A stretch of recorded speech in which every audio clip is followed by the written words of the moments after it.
नमस्ते सभी लोगों को। यूनिट नंबर 10 स्टार्ट करते हैं BHIE 143 में। इसका नाम है उत्तर औपनिवेशिक समाजों में विकास और पर्यावरण से संबंधित चिंताएं।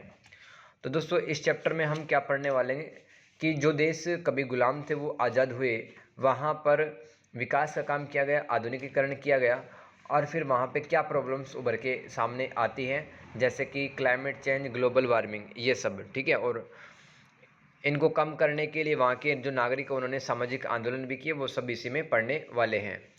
तो देखो इंट्रो पढ़ लेते हैं। गुलामी से बाहर निकले देशों में विकास के नाम से पर्यावरणीय समस्या उत्पन्न हुई। उत्तर औपनिवेशिक देशों यानी कि पोस्ट कॉलोनियलिज्म जो कंट्रीज से, वहाँ पे इकोनॉमिक डेवलपमेंट, मॉडर्नाइजेशन और इंडस्ट्रियलाइजेशन के कारण प्राकृतिक संसाधनों का दोहन किया गया। जैसे कि भारत में दोस्तों उद्योग नहीं थे तो हमने उद्योग वगैरह बनाए, ठीक है, सड़कें वगैरह बनाई, हमने बड़ी बड़ी इमारतें वगैरह खड़ी, जंगल काटे, ठीक है। उसके वजह से पर्यावरण का विनाश हुआ। इन्वायरमेंटल डिग्रेडेशन के कारण काफ़ी सारी प्रॉब्लम्स है वो हम फेस कर रहे हैं। विद्वान रोस्टर ने प्रत्येक समाज की 5 अवस्थाएं बताई है। जैसे कि पारंपरिक समाज, तो ट्रेडिशनल सोसाइटी क्या होता है, जहाँ पर लोगों का जो मेन जो व्यवसाय होता है ना, जो मुख्य काम होता है वो कृषि होता है। और ऐसे समाजों में वैज्ञानिक और तकनीकी ज्ञान बिल्कुल भी नहीं पाया जाता। फिर समाज जैसे जैसे आगे बढ़ता है दोस्तों, वो टेक ऑफ की पूर्व शर्तों का पालन करता है। इस वाले चरण में टेक ऑफ की पूर्व शर्तें वाला चरण, इस चरण में रोड बनता है, पुल बनते, ब्रिजेज बनते और बंदरगाह, हार्बर्स और पोर्ट बनते हैं। और जैसे समाज आगे बढ़ता है दोस्तों, वो टेक ऑफ कर जाता है, यानी कि विकास की छलांग लगा जाता है, जिसमें उस देश में जो उद्योग धंधे वो स्थापित हो जाते हैं। फिर विद्वान रोस्टर ने बताया है कि समाज है ना, टेक ऑफ के बाद में मैच्योर स्थिति में आ जाता है, परिपक्व हो जाता है और बड़े स्तर पे यहाँ पे उत्पादन होने लगता है फैक्ट्रियों के अंदर। और उस देश में आर्थिक विकास बहुत तेजी के साथ में, इकोनॉमिक ग्रोथ बहुत तेजी के साथ में होता है। इसके अलावा उच्च खपत यानी कि उच्च उपभोग होता है। हाई कंजप्शन वाला चरण, पांचवा चरण, उसमें वस्तुएं सेवाओं की उपलब्धता काफ़ी ज़्यादा बढ़ जाती है। अब दोस्तों किसी भी देश का जो विकास अगर हमें मापना है तो हमें उस देश की जीडीपी यानी कि सकल घरेलू उत्पाद, ग्रोस डोमेस्टिक प्रोडक्ट देखना होता है। ठीक है। और जीडीपी किससे बनती है? 3 क्षेत्रों से मिलकर बनती है, कृषि क्षेत्र, उद्योग क्षेत्र और सेवा क्षेत्र। तो दोस्तों जो गरीब देश होते हैं ना, जो अल्प विकसित होते हैं, वहां पर जो कृषि क्षेत्र है ना, कृषि क्षेत्र, उसी से ज़्यादा पैसा आता है उस देश के पास में। और जो विकासशील देश है जैसे कि रूस है, ब्राज़ील है, दक्षिण अफ्रीका, भारत है, चीन है, ये उद्योग क्षेत्र यहाँ पे काफ़ी ज़्यादा विकसित है। कृषि कम है, उद्योग क्षेत्र ज़्यादा है और सेवा क्षेत्र कम है। ठीक है। लेकिन जो विकसित देश है जैसे कि इंग्लैंड, अमेरिका, फ्रांस, यहाँ पे सेवा क्षेत्र का जो योगदान है वो काफ़ी ज़्यादा होता है। सर्विस सेक्टर इसको कहते हैं, विकसित देशों के अंदर ये पाया जाता है। तो जिस देश की जितनी ज़्यादा जीडीपी होगी, उस देश का विकास उतना ही ज़्यादा होगा। उत्तर औपनिवेशिक देशों में भूखमरी, गरीबी, खाद्यान्न संकट, बेरोजगारी, विस्थापन जैसी समस्याएं थी। अब मैं आपको बता देता हूँ कि शीत युद्ध जब चल रहा था 1945 से 91 के बीच में, तब 2 महाशक्तियों के बीच में यह युद्ध लड़ा जा रहा था, यूएसए और यूएसएसआर। यूएसए ने दोस्तों देशों को अट्रैक्ट करने के लिए मार्शल योजना तैयार की, है ना। मार्शल योजना के तहत उसने आर्थिक सहायता की और सैन्य सहायता की, आर्थिक, इकोनॉमिक, और उसने मिलिट्री असिस्टेंस प्रोवाइड करवाया देशों को, ताकि वो पूंजीवादी गुट के अंदर जाए।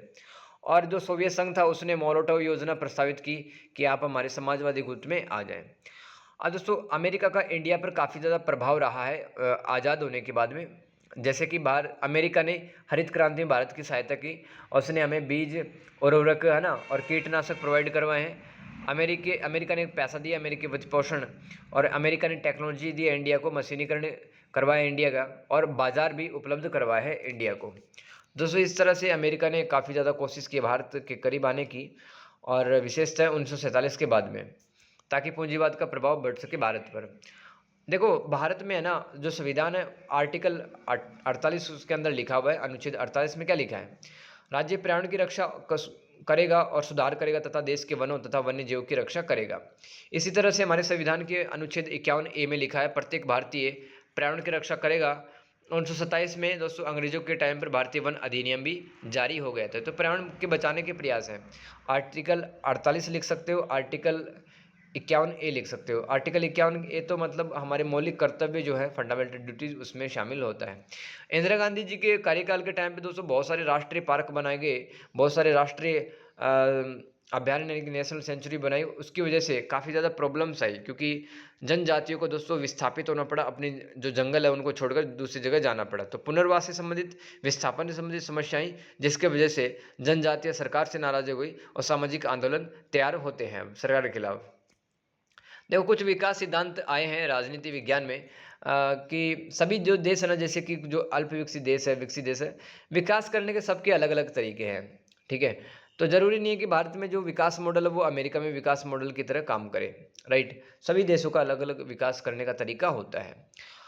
एक निर्भरता सिद्धांत है दोस्तों, मैं आपको बताता हूँ, विकास सिद्धांत में एक निर्भरता सिद्धांत भी आता है ना।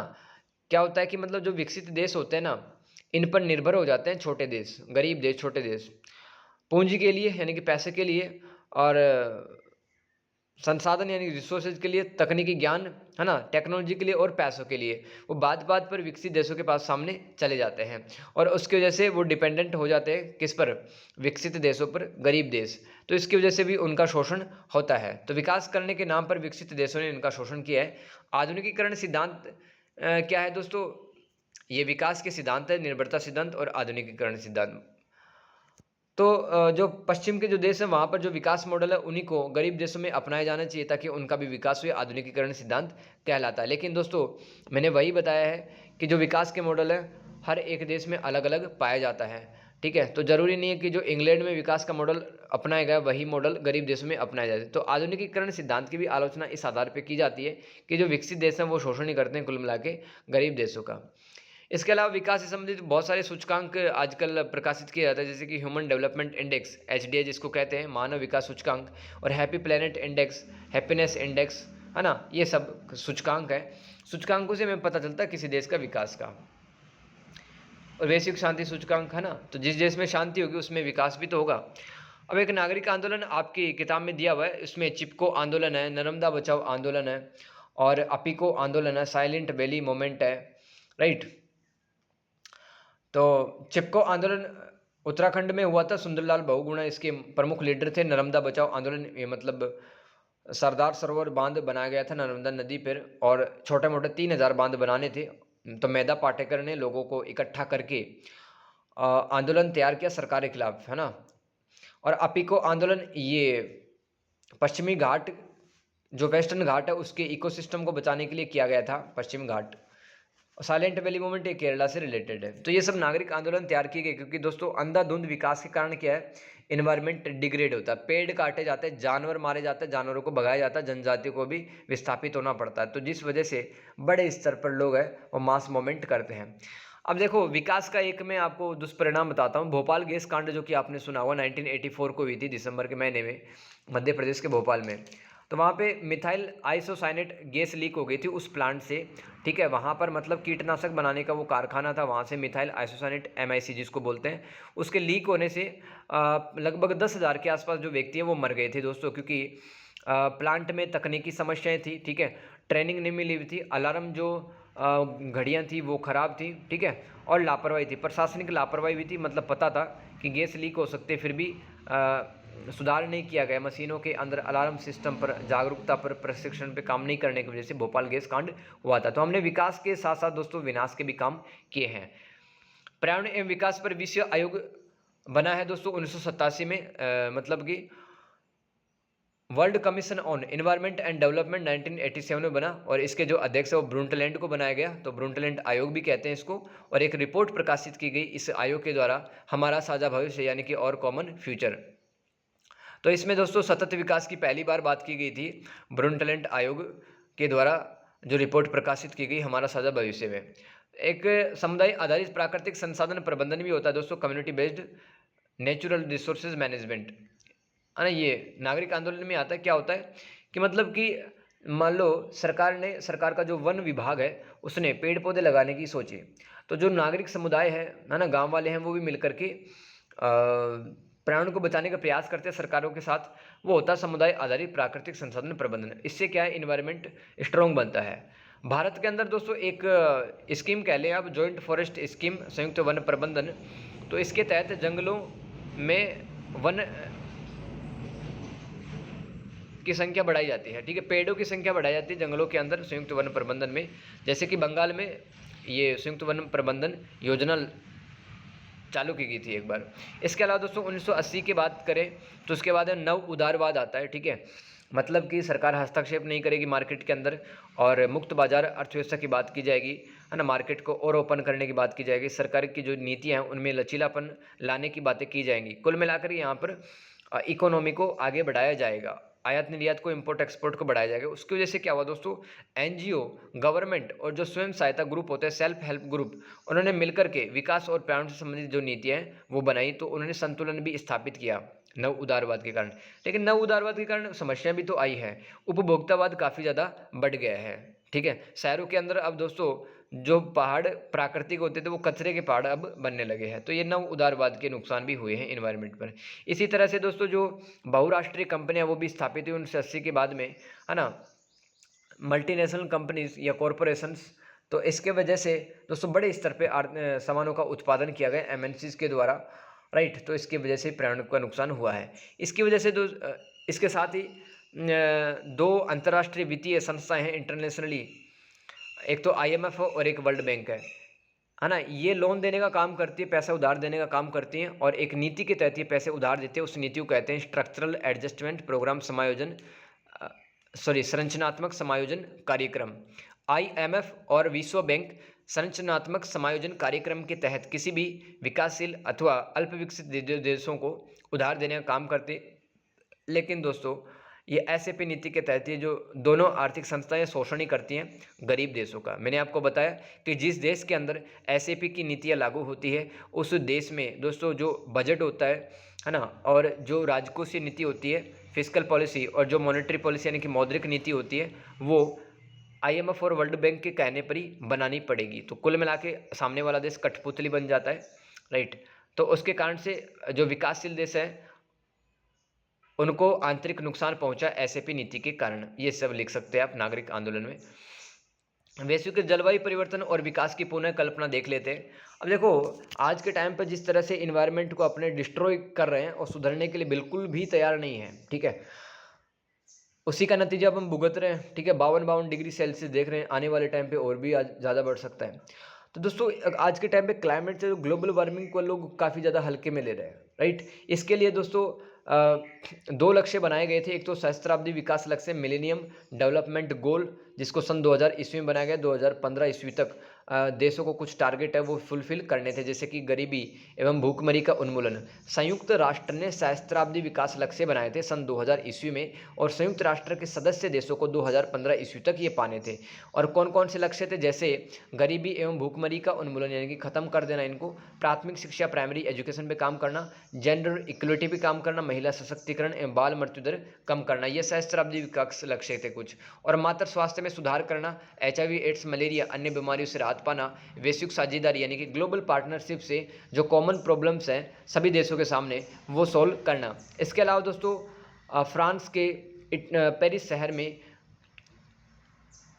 संयुक्त राष्ट्र के सदस्य देशों ने सतत विकास के लक्ष्य अपनाए थे। सस्टेनेबल डेवलपमेंट गोल्स कहते हैं इनको, 17 लक्ष्य थे, है ना। तो यहाँ पे लिखे नहीं है मैंने 17 लक्ष्य, वो आपको याद होने चाहिए। और इसके अलावा पर्यावरण को बचाने के लिए दोस्तों मॉन्ट्रियल प्रोटोकॉल 1987 में लाया गया। ओजोन परत को नुकसान पहुंचाने वाले पदार्थों की संख्या में कमी लाने के लिए मॉन्ट्रियल प्रोटोकॉल आया था। क्योटो प्रोटोकॉल 1995 के अंदर आया। इसी तरह से क्योटो प्रोटोकॉल ग्रीन हाउस गैसों की संख्या में कमी करने से रिलेटेड था। और भारत सरकार ने सन 2000 ईस्वी में जैव विविधता अधिनियम यानी कि बायोडाइवर्सिटी एक्ट है वो पारित करके पर्यावरण को बचाने की कोशिश की है। तो ये सब आप लिख सकते हैं दोस्तों, किस तरह से वैश्वीकरण के इस युग में और जलवायु परिवर्तन जो हो रहा है उसको रोकने के लिए सरकारों ने और संयुक्त राष्ट्र ने कौन कौन से कदम उठाए हैं वो आप लिख सकते हैं। औपनिवेशिक समाजों की दिक्कतें क्या हैं, है ना, जो गुलाम थे उनके यहाँ पे दिक्कतें क्या है। एक तो जलवायु परिवर्तन, वैश्विक तापमान, ग्लोबल वार्मिंग, धरती गर्म हो रही है, टेम्परेचर लगातार बढ़ता चला जा रहा है। बाढ़, सूखा है, भूस्खलन यानी लैंडस्लाइडिंग, अकाल ना, ड्रोट और वनाग्नि यानी कि जंगलों के अंदर आग लग जाती है यहाँ पे। और अम्ल वर्षा काफ़ी ज़्यादा हो रही है। मृदा प्रदूषण और जल प्रदूषण और वायु प्रदूषण यहाँ पे देखने के लिए मिल रहा है। ऊर्जा के अधिक उपयोग व भूजल के दोहन से भूजल स्तर में लगातार कमी आ रही है। तो ग्राउंड वाटर लगातार उसका लेवल कम होता जा रहा है। इसके अलावा मोनोकल्चर को कीटनाशकों व उर्वरकों की वजह से मृदा प्रदूषण व बीमारियाँ वो खत्म हो रही है। मोनोकल्चर मतलब एक समय में और एक स्थान पे एक ही खेती करना, वो मोनोकल्चर कहलाते हैं। जैसे कि एक खेत में पूरा गन्ना खड़ा हो या केला खड़ा हो या फिर पाइनएप्पल की खेती हो, वो मोनोकल्चर कहलाती है, उसकी वजह से नुकसान होता है दोस्तों, है ना। काफ़ी ज़्यादा फर्टिलाइजर डाल दिए, काफ़ी ज़्यादा हमने कीटनाशक दवाइयाँ वगैरह डाल दी, जिसकी वजह से सॉइल पॉल्यूशन और हम काफ़ी तरह की बीमारी जैसे कैंसर बीमारी है वो फैल गई है। और औपनिवेशिक समाज यानी कि जो कॉलोनी रहे हैं कोई सोसाइटी, उनके यहाँ पे आज भी दोस्तों किसान है सुसाइड करते हैं, क्योंकि किसान है वो लोन लेकर के ट्रैप में फंस जाता है, लोन चुका नहीं पाता है तो सुसाइड कर लेता है, और मौसम खराब होने की वजह से सरकार की तरफ से भी कोई सहायता उसको मिलती नहीं है। अत्यधिक कचरा, शहरीकरण व औद्योगिक वन उन्मूलन, यहाँ पे समस्याएं हैं, काफ़ी ज़्यादा अर्बनाइजेशन यहाँ पे हो जाता है, शहर हैं वो ठसाठस भरे पड़े, औद्योगिकरण और वन उन्मूलन यानी कि वनों को लगातार काटा जा रहा है, गुणवत्तापूर्ण जीवन शैली में ह्रास यानी कि क्वालिटी लाइफ जो होनी चाहिए थी इंसान की वो यहाँ पे नहीं मिलती है। भूकंप आते हैं यहाँ पे, मौसमी तूफान, हीट वेव यानी कि उष्ण लहरें आती है, जैसे कि अभी उत्तर भारत नॉर्दर्न इंडिया में आया था हीट वेव, काफ़ी लोग मर गए थे इससे।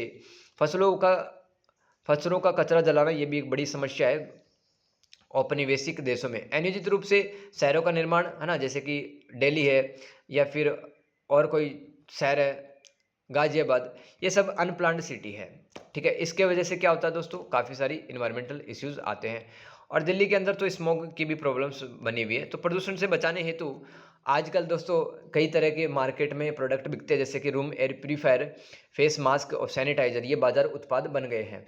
तो कुछ लोगों ने कमाने के जरिए भी ढूंढ लिए प्रदूषण से ही। विकासशील देशों में दोस्तों पर्यावरण से संबंधित विकास से संबंधित जीव जंतु वनस्पति से संबंधित पूंजीवाद की यहाँ पे आलोचना। देखो विकासशील देशों में क्या होता है कि पर्यावरण से संबंधित समस्याएं पाई जाती है, यहाँ पे फिर जन आंदोलन तैयार होते हैं, विकास भी करना है विकासशील देशों को, जीव जंतु वनस्पति को ही बचाना होता है। यहाँ पे पूंजीवाद की आलोचना की जाती है, क्योंकि दोस्तों पूंजीवाद के कारण दोस्तों उपभोक्तावाद, कंज्यूमरिज्म बढ़ता है, जिसकी वजह से कचरा वगैरह बढ़ता है, और एनवायरनमेंट पे कोई खास ध्यान नहीं दिया जाता, सिर्फ डेवलपमेंट की बातें की जाती हैं। तो इसीलिए विकासशील देशों में आंदोलन, सामाजिक आंदोलन तैयार होते हैं, जैसे कि भारत में अपिको आंदोलन, चिपको आंदोलन, है ना, नर्मदा बचाओ आंदोलन, ये हुए हैं, केर साइलेंट वैली आंदोलन। इसके अलावा सरकारें वो यहाँ पे ये चाहती है कि सभी की सामाजिक और पारिस्थितिक हित मिले सभी को, मतलब समाज में रहने वाला जो प्रत्येक व्यक्ति है ना वो पर्यावरण को लेकर के जागरूक हो, और सरकार भी पर्यावरण से रिलेटेड नीतियाँ बनाए, कानून बनाए, जिससे कि एक व्यक्ति है वो अच्छे वातावरण में रह सके। अब दोस्तों लेटिन अमेरिका के अंदर एक कॉन्सेप्ट आया, एक विचारधारा अवधारणा आई है, ब्यून वीवर आदब है ब्यून वीवर। क्या है ये? लेटिन अमेरिका में एक विचारधारा का नाम है, एक आइडियोलॉजी का नाम है ब्यून वीवर। क्या होता है कि यहाँ पर दोस्तों विकास, समुदाय, पारिस्थितिकी, इस विचारधारा के अंतर्गत, ब्यून वीवर विचारधारा के अंतर्गत विकास, समुदाय, पारिस्थितिकी, संस्कृति, क्षेत्र संरक्षण और आध्यात्मिकता की बात की जाती है ना, और उसी सोच से, उसी अवधारणा से पर्यावरण को बचाने का प्रयास किया जाता है। तो दोस्तों इस तरह से जो चैप्टर है वो हमारा खत्म होता है, इसको आप वापस से सुन सकते हैं, इसमें कौन से आप पॉइंट्स याद रख सकते हैं, ठीक है। उत्तर औपनिवेशिक समाजों में विकास और पर्यावरण संबंधी चिंता है। तो thank you so much everyone, ये वीडियो शेयर भी करें और अच्छा लगता है तो कमेंट जरूर करके जाए आप।